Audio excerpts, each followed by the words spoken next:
Hey guys, welcome back to World of Warships. Today we're taking a look at the Ipiranga. This is the new Tier 8 Pan-American battleship focused on secondaries and brawling. This line is incredibly powerful, and the Tier 8 is no different. This one is a slight change from the Tier 10 we have seen. These secondaries are only 152 millimeters, but they have quarter pan, so don't worry, we're still gonna do ridiculous damage. That Port Cleveland got detonated by our HE shells. Something I've found while playing more of these ships over the last couple of days, the HE is very powerful, and the AP has a bit of a low alpha damage, so the HE is not bad to just spam at people, as well as the secondaries lighting a ton of fires. The armor is also incredible here. This ship is an amazing tank. The firing angles on the secondaries are just ridiculous as well. It's like 25 degrees that you get to fire these forward, and towards the stern it's only 30. You know, we saw on the tier 10 that it was better to the stern, but there's no point in which no secondaries fire. By that I mean at any angle, at least some of your secondaries will be shooting. It's pretty insane. The ship retains some of these combat instructions, not quite as powerful, but still giving us nice range damage and reload bonuses to these secondaries. It's very, very powerful. This ship here is, well, we're gonna fight a couple of Massachusetts in this game, so let's just see how that goes, shall we? But before we go into any further details on this thing, I gotta tell you how you can get it, at least in early access. It's in the Battle Pass, and normally that's not a very good thing, but in this case, it's in the free Battle Pass. There's still some time commitment because it's the very end of that Battle Pass, but at least it's in the free track, so if you are going to be playing this update, this is a ship that you will just earn, and that's really, really cool. You don't need to just input a bunch of money into these crazy early access programs to get this tier 8, and I want to call that out right away, as I think that's a very, very nice change, and it allows people to get a little more excited about these new lines, these new ships, when they get released into the game, not 2 months after when they actually release for everyone. So I think this is a good change. Well, the tier 9 and 10 are still very, very expensive in these early access things. At least there is one that we can all get hyped about, and it's very good. It is very, very powerful. We are getting some changes though. What you're seeing here is a weaker version of this ship compared to what you will get, and it's a little bit less changes than the tier 10, thankfully, but there still are some changes. And they're mostly to do with the rudder shift and maneuverability. It's hard for me to know exactly which changes in these devlogs are actually going through, because in the same devlog, in the same section on the ship, some of the changes appear to be applied and others don't, at least currently before the patch drops in this CC NDA lift testing period. So a little awkward there, but just know the maneuverability is going to be buffed here. Not only the base values of rudder shift and turning radius, but also our acceleration. And that is going to be very similar or copied over from the Vermont line. So Kansas, Minnesota, Vermont. If you've played those, you know how really maneuverable those things are, surprisingly, given how they're kind of a brick to play. But they're surprisingly maneuverable. So that's going to be a nice update here. These things feel very, very sluggish right now. So that'll be a nice improvement. Yeah, you saw that dispersion correctly. Yeah, that's a bit of a pain point here on these things. The main guns, not so good. Unfortunately, you do have to deal with 1.7 Sigma on standard battleship dispersion. You do at least get 12 guns, which is pretty cool, but they're only 356 millimeters here.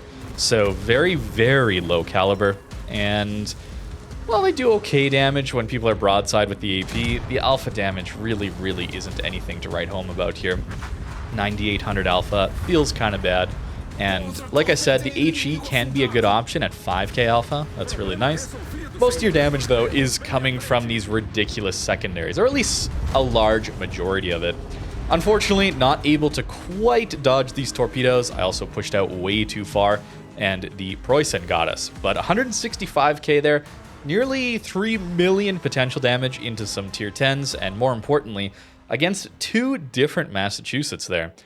That's pretty crazy. This ship is, I mean, Massachusetts is well known as one of the best brawlers at tier 8. That thing is insane. and we just went toe-to-toe with them. In fact, we did 55k to that last one there. And that's what I really want to point out here, is that last Massachusetts, we were almost in a 1v1 there, I would say, and we did 55k. And how much do you think he did in return to us?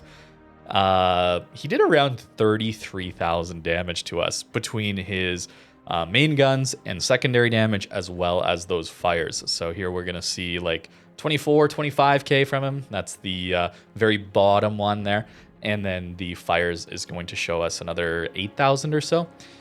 That's against a Massachusetts, which was removed for being too popular, and let's be honest, probably a little bit too powerful. So that's what we're getting here, and that's what you can get for free at the end of the Battle Pass. That's why I had to bring that up, because this is an exciting ship. This is a very fun, interesting line if you're interested and enjoy close-range brawling action. Although, do keep in mind that in early access here, people don't really know what these ships are capable of yet. So there are times where people will be caught within secondary range here while I'm playing them in this NDA lift CC period, where once you get the ship, people are going to know about it, and they're going to know to stay away. So you might find it a little bit more difficult than I'm showing here.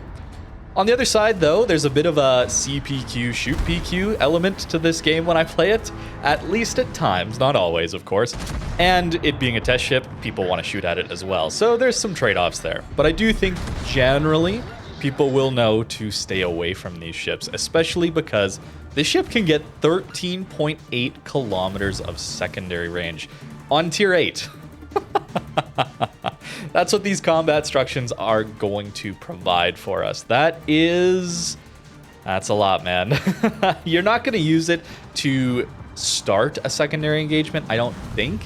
I was trying to use it for improved DPM, or to use it while someone was about to exit range. And I've got a really good clip right at the end to show you of that, where I managed to finish someone off just because of these combat instructions. So it's a bit of a skill thing to use these correctly. The combat instructions don't just give range, though. It is DPM as well as shell damage, which is very nice. And look how we're just bow into this Benson. I was very worried about torpedoes, and we're still firing some of our secondaries. I think it's 45% of our secondary DPM still gets to fire. 45% of one side, I suppose. But still, that is kind of nuts. And this poor Monarch is about to absolutely melt. So even though we don't have those massive 234 millimeter secondaries, Atlantico would get that at tier 8 as well. This ship, I do think, is going to be better than the Atlantico for a few reasons. One is that you just straight up get the access to HE, which can do some pretty massive damage here. But the secondary DPM is actually very similar. It's like a couple hundred DPM different than the Atlantico here.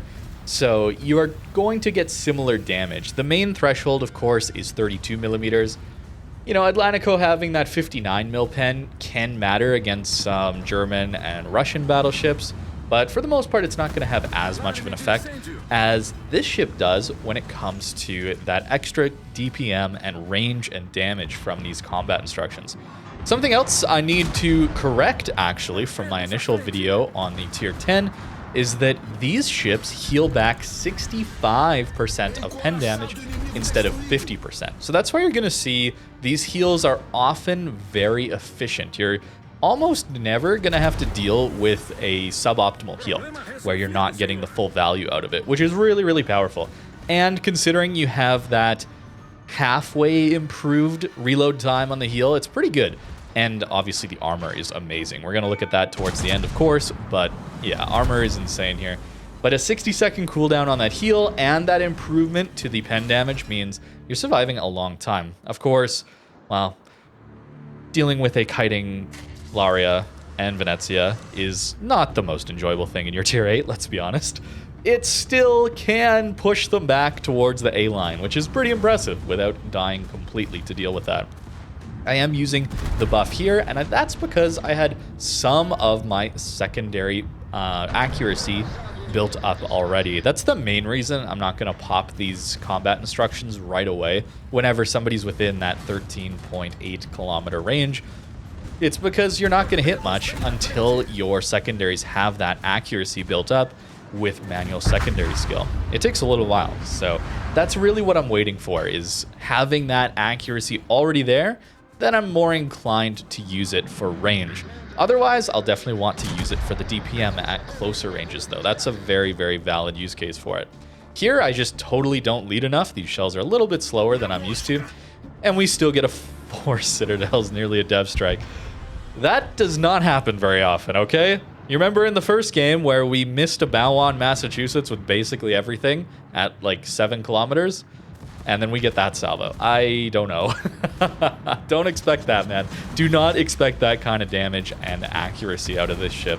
It's just not very realistic. These combat instructions, though, are very easy to farm up, though. You get them so quickly. And I'm not even using the special commander here. Again, really only the Comodoro was available to use with the special commander. And unfortunately, not able to slot him in on these tier 8 and the tier 9 as well. At least during this CC test period before they actually released to early access. So I'll take a look at that towards the end of the week. But that commander would be buffing us even further. In that video, we saw just how ridiculously quick you could get back to your combat instructions thanks to that 20% cooldown instantly returned back to you. Broadside Fiji, let's see what we got. Well, I'll spoil it a little bit. We're going to get nothing. Yep. It's RNG, guys. It is RNG. But everything else about this ship is insane. It's firepower with these secondaries, the angles, the pen, the DPM, the combat skill, the tankiness. We did take a big hit there from that Iowa, so you do have to be worried a little bit about some of those battleships at higher tiers. But even still, typically that's not going to happen as much. And, oh, look at this. A submarine. Let's put our secondaries on the submarine. Wouldn't that be a great idea? Hey, we got these powerful secondaries all over our ship. That way, if we get surprised by a submarine, we have something to deal with it. That makes a lot of sense, doesn't it? Hang on. Why are the secondaries not firing at the submarine? Yeah, Wargaming has not fixed that yet. It's been a thing for a very long time. And I'm about to die to a sub and a CV drop, a cross drop. That's fun. You're going to run into that a lot when you're playing these ships, especially in random battles. So if you're interested in this brawling action, I would recommend taking it into ranked, into brawls, maybe into some of these higher tier operations. That could be fun too.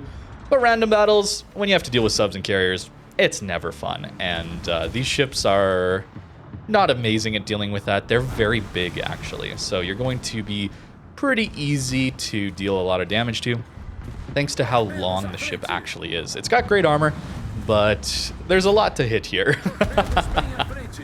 Iowa, broadside, a little bit. I wouldn't trust these guns, though, to do too much damage to them. They're just not a high enough caliber. And I'm actually going to forget what the caliber is here, since we're going to have to deal with a Carnot bow in here. And we're probably going to take quite a bit of damage to him. But I should be shooting his superstructure. We actually don't overmatch his bow. And I forgot. Tier 8, I'm thinking, oh, we at least have 380s, right? Nope, we do not. So let's put our secondaries on him and use our combat instructions. That is going to buff our damage and our reload. Not really using it for the range here. And they're going to do a lot of good damage. Look at this. We're actually... I don't think we're going to quite kill him. Yeah, he still gets one more salvo off. But now that we're angled, we take very, very little damage. And then those secondaries can finish him off before we're even reloaded again. At close range, these things are absolutely terrifying. At long range, they're still pretty scary, but at least then you don't have the same accuracy you do at these extremely close ranges. And that improved pen is what's allowing us to do such good damage. It's why things like Massachusetts in the beginning do less damage with their secondaries the closer they get. They only full pen superstructures. Here with such massive pen, I mean 38 is pretty good, even if it's not that full 59 that you were gonna get on those higher tier ships and Atlantico in this line. It's still pretty good, and allowing us to do really nice damage into a lot of these battleships and cruisers. I'm going to try and slip past this Lion. I was really thinking that he was going to go for a broadside, for example.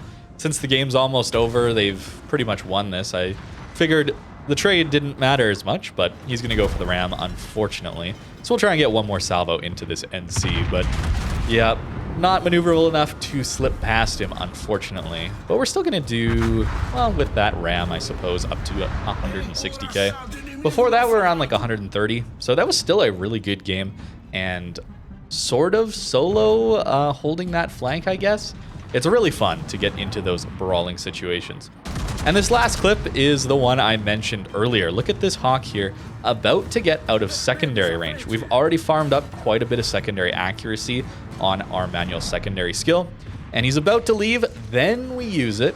Now our secondaries have 30 seconds to be at 13.8 kilometers of range, and we're still able to clean up this kill. That's very, very powerful, and I think that's maybe one of the better uses of at least the range aspect of these combat instructions. Certainly, using them as DPM increase is very strong when you need to finish off a target very quickly, or you know you're going to be in a brawl for quite a long time, and that's going to allow you to just deal more damage.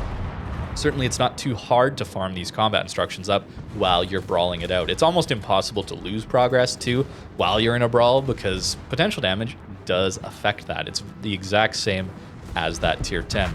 Unfortunately, not the best dispersion on this Duke of York, but we did get a couple citadels there on that Lion as he came around that corner earlier. So it's very RNG dependent when it comes to these main guns.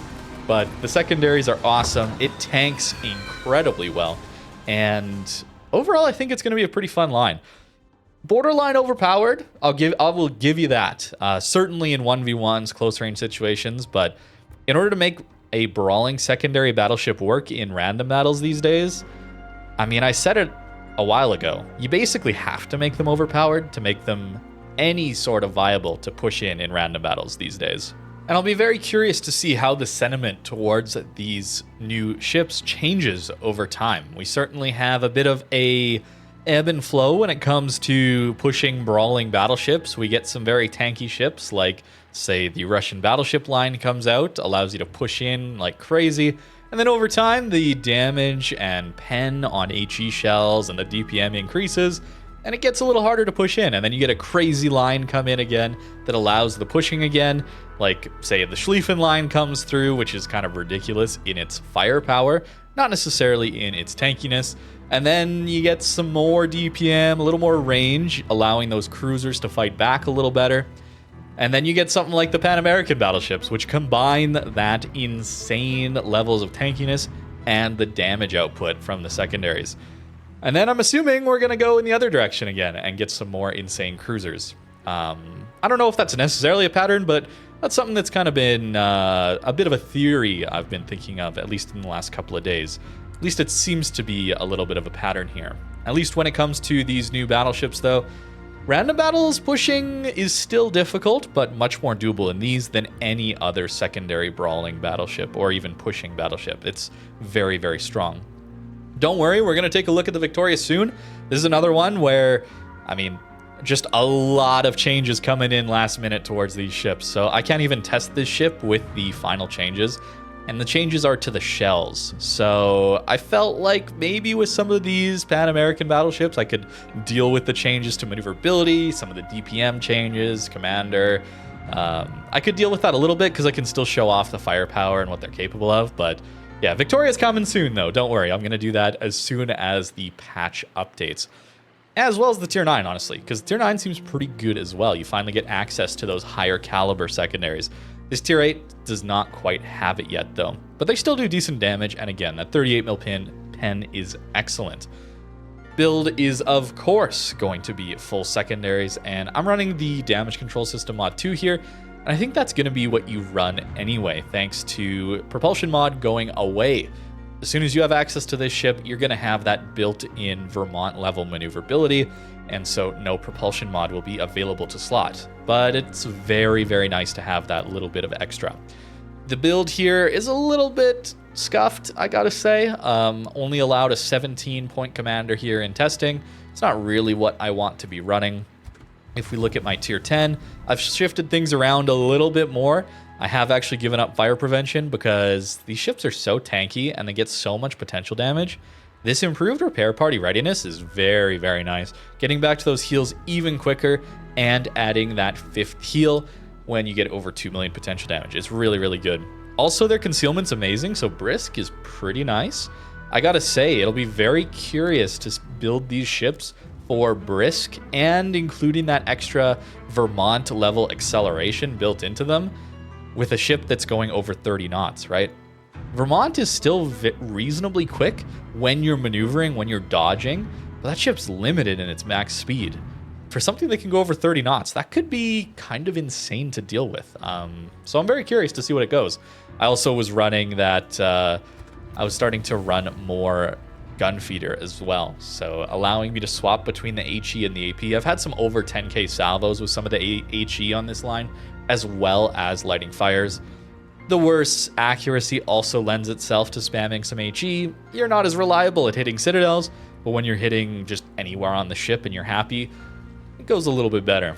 Preventive maintenance can help to keep some of these secondaries alive, since you might want to be running the improved damage control mod here. You can say I took that off because the secondaries were dying and didn't exactly have the points for it on this commander on the tier 8, but it's really nice to get that 30 seconds of immunity time here. And then again, that 60-second cooldown is really, really nice base on the heal. It's no 40 seconds like a Massachusetts, but that improvement is noticeable over the German battleships for sure. And then that improved pen healing is really nice, especially on a ship that has so much armor. You're going to take a lot of full pens with this thing. And so the ability to heal back a little quicker is nice. Tier 8 though, having 51 mil pen, or sorry, armor is ridiculously tanky. A tier 8 rank season, this thing is going to run everything off the map. It's crazy. I guess you don't have a hydro, so maybe DDs can torp you out, but it's kind of wild. Only 32 mil back here though, to keep in mind. And then we get 356 up here. We're getting some of that lower tier style armor where at higher tier, there's a lot of like 32 mil here, and that's why battleships can be so squishy at times. Not here in this case. And then we also have to take a look at this citadel because it is above water. This citadel starts right about here, and it's very well angled. Yeah, it's got a very nice angle to it. So it's 356 angled. Things like a Lenin have 350 that's flat, which is a very tanky ship. North Carolina has, I think, 305 flat. So you are a very tanky ship, even broadside. I think that's probably why I didn't die to that Carnot there. Got very lucky, fortunately. There's also a bit of spaced armor here in the middle as well. And there's this like odd, I mean, I don't know how else to call this other than odd shape.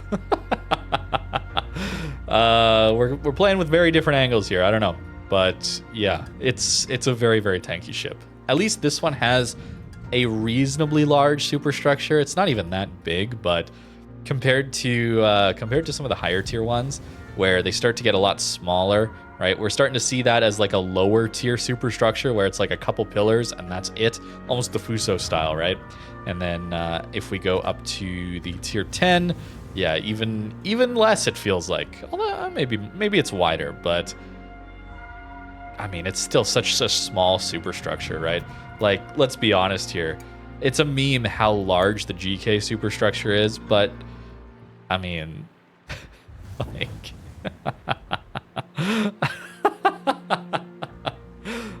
poor GK. It's been power crept. So is Yamato and other things, to be fair.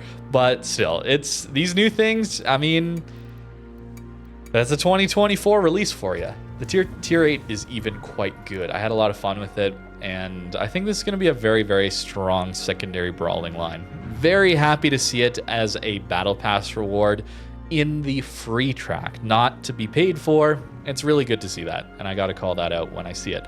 Thank you very much for watching, and have a great rest of your day.